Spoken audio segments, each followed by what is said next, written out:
Well, in this week's Cardiology Countdown, we have two challenges to what would seem to be logical in the space of PFO and stress testing. And then we have an interesting survey of the management of patients with diabetes across different types of goals.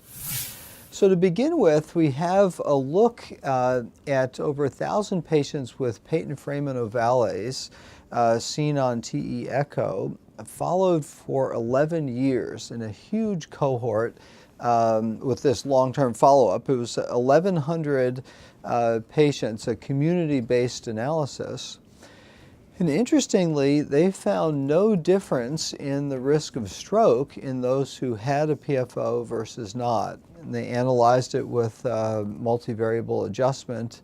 And so I think a little bit of a challenge to see if you identify a PFO, what exactly do you need to do about it. I think it's an evolving area with new approaches that are there, but one that we'll have to really look carefully at how to best manage these patients. Next up, we have another challenge to conventional wisdom that looked at stress testing. This was a sub-analysis of the STITCH trial that looked at CABG versus medical therapy in patients with multivessel disease and LV dysfunction, so the highest risk group, where it was hypothesized that patients with ischemia on stress testing would be higher risk in terms of longer-term mortality and cardiovascular death and need for rehospitalization. This sub-study looked at about 400 patients, half of whom had been randomized to CABG, half to medical therapy.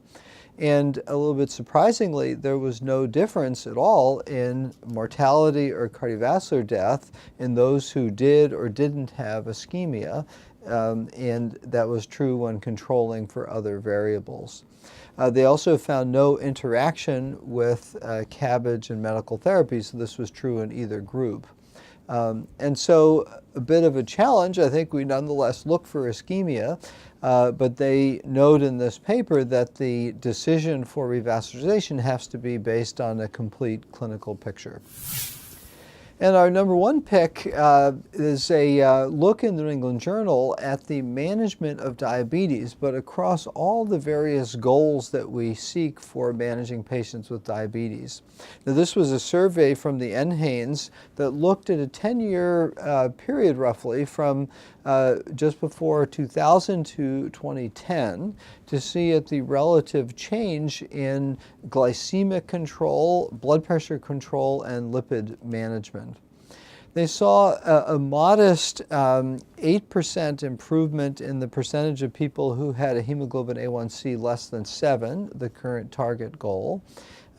Next, they saw a 12% improvement in reaching the blood pressure goal of less than 130/80, but a 21% improvement in reaching an LDL less than 100.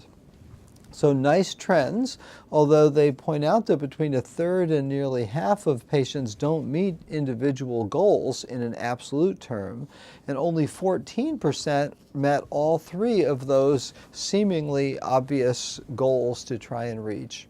And so it shows some progress, but still a big unmet need in the overall management of patients with diabetes that hopefully we can improve their outcomes.